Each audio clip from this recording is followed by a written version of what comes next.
Good morning, सुप्रभात, केम छो, सलाम। उम्मीद है आप सब लोग बेहतर होंगे, अपना ध्यान रख रहे होंगे। हाँ, मैं कल नहीं आ पाया, उसके पीछे एक कारण था कि मैंने वैक्सीन लगवाया था। वैक्सीन लगवाने के बाद आपको पता ही है कि जो है वो बॉडी एक होता है, हेडेक होता है, फीवर आता है। तो फीवर तो कम था, लेकिन जो है मुझे कल हेडेक, बहुत जबरदस्त हेडेक था। सुबह सोकर उठने के से लेकर रात को सोने तक, मतलब कल पूरा दिन ही हेडेक रहा। और उस हेडेक में मैंने काम भी किया, ऐसा नहीं कि मैंने जो है वो मुझे आराम करने बहुत मिला, क्योंकि ऑलरेडी बहुत पेंडिंग काम होता है। 1 तारीख को आप तो सबसे व्यस्त दिन जो है हम लोगों का होता है, फर्स्ट ऑफ एवरी मंथ। क्योंकि उस दिन क्या होता है कि जितना भी आपका स्टाफ होता है, सबका अटेंडेंस, सबका पे रोल, वो सारा काम जो है वो सीए के साथ मिलकर देखना पड़ता है। ठीक है, मतलब यहाँ पर क्या है, टीम तो बड़ी है लेकिन वो आपके एंड पे बड़ी है। मतलब मेरे एंड पे भी बोलो, मेरे डिस्पोजल पे कितने लोग हैं, तो मेरे डिस्पोजल में मेरी हेल्प करने वाले लोग बहुत कम है। मतलब मेरी पर्सनली जो मेरा वर्क है उसमें हेल्प करने वाले लोग बहुत कम है। ठीक है, अधिकांश लोग जो है वो डिपार्टमेंट वाइज अलग अलग काम कर रहे होते हैं। तो कल का दिन थोड़ा व्यस्त दिन था, लेकिन मैंने कल रिकॉर्डिंग, सच में कोई रिकॉर्डिंग मैंने नहीं किया कल। और हाँ, जो तुम्हारा 4 तारीख वाला टेस्ट पेपर है उस पर काम किया। ठीक है, और जो न्यू बैच का पेपर, तो ये जो काम हम बैठ के कर सकते हैं वो हमने काम किए कल, क्योंकि हमारा दिन नहीं कटता एक्चुअली। हमारे जो है, मैं सालों हो गया मुझे काम करते हुए, मतलब 2001, मतलब मैं 2001 क्या उसके पहले से ही काम कर रहा हूँ। तो मतलब मेरे को जो है वो 20-25 साल हो गया काम करते हुए, कि एक भी दिन यदि काम ना करूँ ना तो बड़ा अजीब लगता है, बेचैनी लगती है। मतलब याद नहीं आता है कि कभी कोई छुट्टी पर भी जाते हैं तो वहां पर भी कुछ ना कुछ काम टाइप भी कर रहे होते हैं। मतलब हैबिट भी आ गया काम कर रहा। ठीक, सबका अपना अपना होता है। अभी सबसे बड़ी बात यह कि एग्जाम का बिल्कुल जो है हम निकट समय में पहुंच चुके हैं अभी। ठीक है, अच्छा, आप में से किसी से मैंने आप लोगों को प्रॉमिस किया था मैं लाइव आऊंगा। नहीं बेटा, लाइव आज मेरा लाइव टेस्ट का एक्सप्लेनेशन है, तो वहां मैं लाइव आऊंगा। तो आज मैंने सोचा कि क्योंकि लाइव में थोड़ा टाइम ज्यादा लग जाता है, तो मैंने कहा टाइम और एनर्जी दोनों सेव करूं। अभी भी still I am not very much comfortable. मैं अभी भी जो है बहुत ही, मतलब जैसे एकदम हेल्दी फील करना, वैसा हेल्दी फील में नहीं कर रहा हूं। इसलिए मैंने कहा था कि एग्जाम के ठीक पहले वैक्सीन मत लगवाइएगा। लगवाना है तो पहले लगवा लीजिए। यदि पहली वैक्सीन में कुछ नहीं हुआ है तो सेकंड वैक्सीन लगवा सकते हैं आप। ठीक है, पर यदि पहले ही डोज लगवा रहे हैं तो फिर थोड़ा रुक जाइए, 5-7 दिन और रुक जाइए, क्योंकि क्या है कि ये 2-4 दिन भी बड़े इंपॉर्टेंट होते हैं एग्जाम के ठीक पहले। तो अब एग्जाम के बिल्कुल नजदीक हम पहुंच चुके हैं। ठीक है, अब हमें क्या करना चाहिए? अब सबसे पहले तो क्या होता है, 2 तरह की धारणाएं होंगी यहाँ पे। पहला तो ये होगा कि आपका मन करेगा कि भैया इस बार तो तैयारी प्रॉपर नहीं है, तो इस बार तो चलो देख के ऐसे ही दे देंगे, पर होगा नहीं, ये मन बोलेगा पहले। दूसरा मन ये बोलेगा कि यार सब पढ़ लिए, अब क्या पढ़ना बाकी है। ठीक है, नंबर नहीं बढ़ रहे, ऐसा बोलेगा। तो याद रखिए, मन जो होता है ना वो हमेशा या तो वर्तमान, वो या तो भूतकाल में, पास्ट में चलता है, या वो भविष्य में चलता है। ठीक है, मन की एक टेंडेंसी है कि वो या तो पास्ट में रहना चाहता है या वो फ्यूचर को देखता है। वो वर्तमान को अवॉइड करना चाहता है, प्रेजेंट को अवॉइड करना चाहता है। एक बड़ा अच्छा स्टेटमेंट लिखा है एक बुक के अंदर, मैंने जो है पढ़ा है इसमें, तो मैंने आपको बताऊंगा जरूर। मन भागेगा, मन भागेगा, बार बार भागेगा। उसे अतीत में रहना अच्छा लगता है, उसे भविष्य में उड़ना अच्छा लगता है, क्योंकि वर्तमान कठिन होता है। समझ रहे बात को? वर्तमान में जीवन से टकराना पड़ता है, जूझना पड़ता है। इसलिए वह अपने लिए या तो अतीत में शरण ढूंढेगा, इसलिए अपने लिए या तो अतीत में शरण ढूंढेगा या फिर भविष्य में। उसे वहीं सुकून मिलता है, पलायन करना उसे अच्छा लगता है। मन की बात चल रही है, हम सब ज्यादातर यही करते हैं। हमें अपने आप को इससे बचाना होगा। आइए हम सब सतर्क हो जाए, और जब भी दिमाग हमारे नियंत्रण से निकलकर कहीं भागने की कोशिश करे, उसे आगाह कर दें। इतना ही पर्याप्त है, वह दुम दबाए हमारे पास लौट आएगा। याद रखें, भविष्य से डरने वाला वर्तमान का आनंद नहीं ले सकता।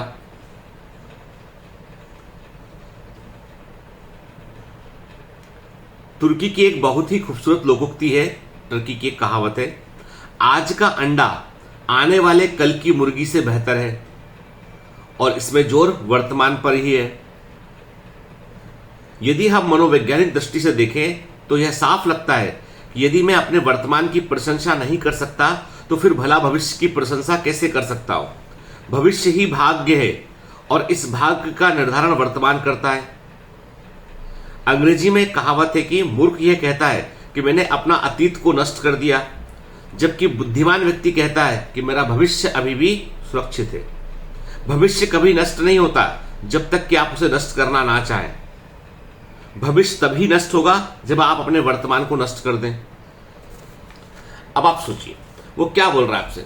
ऑथर कह रहा है आपसे कि यदि आप भी आज ये बोल रहे हैं कि मेरा पिछला दिन मैंने यूज नहीं किए, मैंने उतने अच्छे से पढ़ाई नहीं कर पाया, साल मेरा वेस्ट चला गया, मैंने फॉलो नहीं किया, मैंने सर की एडवाइस को नहीं माना, मैंने ऐसा किया, मैंने वैसा किया, ये मूर्खता की निशानी है। क्लियर कर दूं कि आपको बुरा लग सकता है इस बात को सुनकर, पर यह मूर्खता की निशानी है। ठीक है, आपको ये सोचना चाहिए कि भले ही जितने भी दिन हमारे पास में, उतने दिन में आप ये मत देखो कई बच्चे क्या करते हैं, सिलेक्शन होगा, मेरी रैंक क्या। अरे भाई तुम ये देखो कि तुमको जो आता है ना उसमें तुम 10 दिन में कितना और इंप्रूव कर सकते हो, अपने आप को कितना और आगे ले जा सकते हो। अब उसके लिए आपको ले जाने का मतलब ये नहीं कि दिन भर यूट्यूब बैठ कर देख रहे हैं।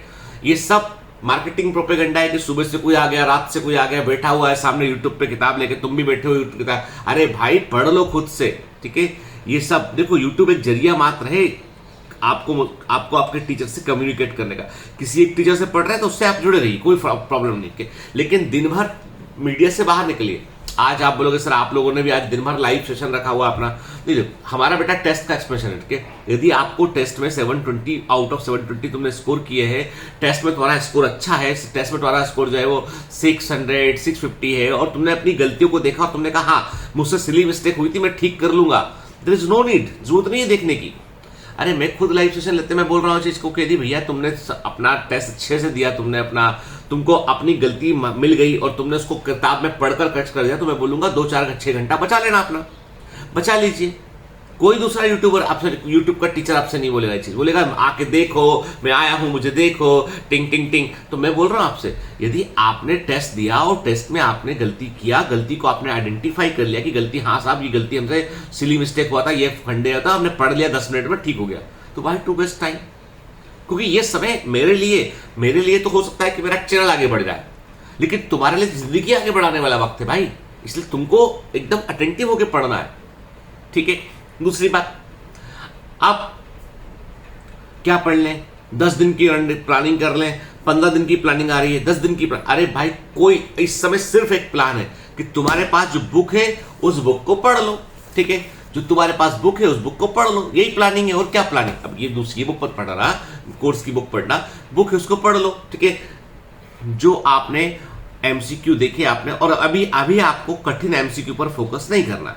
साल भर की ट्रेनिंग होती है हम लोगों की, साल भर में हम आपको हर एंगल पे फिट करते हैं कि ये भी क्वेश्चन तुमको बनना चाहिए, ये भी तो साल भर में हम तुमको रिगरस ट्रेनिंग देते हैं कि तुमको कोई हरा ना पाए किसी भी लेवल पे, उस लेवल का ट्रेनिंग हम तुमको देते हैं। लेकिन एग्जाम के ठीक पहले, हमने कहा ना आपसे, एग्जाम के ठीक पहले हम अपना मोड जो है वो चेंज कर दिए कि भैया अभी देखो, अभी ऐसा है कि जो पेपर आएगा वो किस लेवल का आएगा वो अपने को मालूम है, इसलिए उस लेवल के अकॉर्डिंग, क्योंकि हम अपना लेवल, कोई भी बाउंसर आएगा हम करके आएंगे 100%, कभी छोड़ेंगे नहीं इसको। लेकिन अभी हमको जो है एनसीईआरटी बुक्स प्लस जो लास्ट 2-3 साल में जो एमसीक्यू है उनको देखें हम, अपनी क्लास के अंदर जो हमने एनसीईआरटी बेस्ड एमसीक्यू जितने कराए थे ना उन सबको देखें हम, वो पहली प्रायोरिटी बेटा। ठीक है ना, और इसलिए बिल्कुल भी एकदम दिमाग में कोई ये कि मेरा भविष्य में क्या होगा, अब तो पेपर होने वाला है, ये होने वाला है, वो होने वाला है, ये सब मत करो।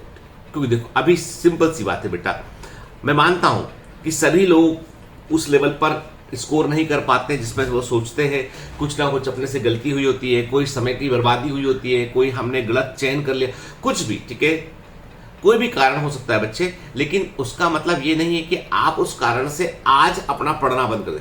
आज तुमने पढ़ना है, आज तुम्हें सुबह से लेकर शाम तक पढ़ना है। हाँ, जो लाइव सेशन में जिन बच्चों को फिजिक्स में दिक्कत है, तो जावेद सर की जो शॉर्ट फिजिक्स के नोट्स वाली क्लास चल रही है ना, जिसमें फॉर्मूला बता रहे हैं मेनली, तो आपको यदि फायदा मिलता प्लीज क्लास जरूर अटेंड कीजिएगा। मैंने कल देखी क्लास, बड़ी फायदेमंद क्लास लगी मेरे को। चिन्मय सर का केमिस्ट्री के आज से 12th फिजिकल केमिस्ट्री के सारे इक्वेशंस वगैरह को बताएंगे वो आपको, तो वो भी जरूर देखिएगा आप क्लास को। तो मतलब जो क्लासेस है वो क्लासेस में कहां आपका यूटिलिटी वो देखिएगा, और आपको लगता है कि आपने किया है, आपने ऑलरेडी अपनी फॉर्मूला बुक बना रखी है, तो उसको रिवाइज करो बेटा। ठीक है, तुमने केमिस्ट्री के फॉर्मूला बुक बना रखी, तुम ऑलरेडी तुम्हें इक्वेशन में लिख रखे हैं, तुम उसको रिवाइज करो। क्योंकि मैं ये बोलूंगा आपसे कि इस समय मेरे लिए सबसे इंपॉर्टेंट बात है कि मेरे बच्चे, मेरे कमांडो सिलेक्ट होना चाहिए, वो उनका मैक्सिमम आउटपुट आना चाहिए बेटा। कल के टेस्ट का रिजल्ट देखा मैंने, मुझे बहुत जबरदस्त खुशी हुई, 720 आउट ऑफ 720 भी स्कोर किया, बहुत बढ़िया स्कोर किया टेस्ट में। और एक्जैक्टली नीट का पेपर का लेवल वही रहेगा। मैं बोल रहा था आपसे कि बायोमेंटल के टेस्ट में जितना नंबर आता ना उसमें 50 नंबर जोड़ लिया करो, क्योंकि हम थोड़ा सा लेवल ऊपर रखते हैं नीट से। ठीक है, अब लेकिन हमने बिल्कुल नीट के लेवल पे ला दिया कि चलो भैया अब अपनी ही बारी है, फाइनल राउंड है, अब अपना लेवल नीट के बराबर लेके चलते हैं कि अब देखो क्या बच्चा स्कोर करता है, ठीक है ना। तो बेटा और देखो ये भी दिमाग में रखें, 2-5 क्वेश्चन इधर उधर से आते हैं ना तो घबराना नहीं, तुमको आता है, वो तुमको वो आता है, मुझे मैंने पढ़ाया हुआ है, ठीक है। और एग्जामिनेशन हॉल में सिर्फ आंख बंद करके कभी कोई क्वेश्चन है तो आंख बंद करके 1 सेकंड सोचना, मैं आपको अंदर दिखाई पड़ूंगा, अंदर आऊंगा मैं, बायोलॉजी के लिए तो बताता हूं, दावा करता हूं आपको, ये मैं कह रहा हूं आपसे, अपने मन में ये भरोसा रखिएगा कि सर हमारे साथ जा रहे हैं, कोई नहीं जा रहा, हम जा रहे हैं, हमारा ब्रेन जा रहा है और सर हमारे साथ, साल भर की जो सीख थी, जो लर्निंग थी, मैं आपके साथ जाऊंगा, मैं आपको गाइड करूंगा, आप यकीन मानिए इस बात का, ये मैं अपने अनुभव से बात कह रहा हूं और मेरे कई कमांडो सिलेक्ट हुए, उन्होंने इस चीज को महसूस किया, मैं कह रहा हूं आपसे, आई एम नॉट, मैं कोई सुपर नेचुरल नहीं हूं, लेकिन मुझे मालूम है कि तुम्हारे दिमाग में ये शक्ति है कि जहां पे तुम अपने दिमाग के अंदर मुझे एक कोने में रख सकते हो और जहां से मैं तुम्हें गाइड कर सकता हूं, सच्चाई कह रहा हूं ये मैं, ठीक है। ये एक अनुभव है जिसको आप कर देखिएगा, आपको आप इसलिए पढ़िए, ठीक है। मैं लेकिन आपके दिमाग में तभी आऊंगा जब तुम 10 दिन, अगले 10 दिन ध्यान से पढ़ोगे, ठीक है ना, समझ गए बात को, लोचा भी इसमें है ना, ठीक है, तभी आऊंगा, शिद्दत से तुमने मुझे याद किया, शिद्दत से तुमने मुझे पढ़ाओ, इसलिए पढ़िए, ठीक है, मेहनत कीजिए। और हाँ, आज मैं लाइव नहीं आया आपके लिए, मैं जो है कोशिश करूंगा कल या परसों में जब भी होगा ना वीकेंड में मैं आपके साथ लाइव आके बात करूंगा, लेकिन मेरा पर्पस बेटा ये कि अभी बहुत 5-10 मिनट भी कीमती है, तो अच्छे से पढ़िए, है ना। और मतलब हम बिल्कुल मंजिल के पास है, ये मैं मैसेज दे रहा हूँ नीट 2021 के बच्चों के लिए, ठीक है, मंजिल के बिल्कुल पास है बेटा, और हमको हासिल करना है, ठीक है, जितना बन पाएगा हम उतना हासिल करेंगे, मतलब मैं ये बोलता हूं हासिल करेंगे अपनी योग्यता के अनुसार, क्या नंबर हमें मिले, के पास या फेल कुछ नहीं होता बेटा, जीतते हैं या सीखते हैं हम, ठीक है ना। जंग लगने से बेहतर है घिस जाना। तो हैव ए ग्रेट डे, मिलते हैं बेटा लाइव सेशन में, यदि आपको जरूरत है तो लाइव सेशन अटेंड कीजिएगा, नहीं तो आराम से बैठ के पढ़िएगा, मैं कह रहा हूं आपको, ठीक है। कोई भी आदमी जो यूट्यूब पे वो कभी ये नहीं बोलेगा कि भैया मत आना, मैं आ रहा हूं लाइव, ठीक है ना। मैं बोल रहा हूं कि तुमको यूटिलिटी लगता है तो आकर देखना बेटा, नहीं लगता है तो पढ़ना अपनी किताब खोल के ना, वो मेरे लिए ना, मेरे दिल को ज्यादा तसल्ली देगा उसकी, तुम पढ़ रहे हो बैठ के, अच्छे से पढ़ना, ठीक है। All the best, bye bye.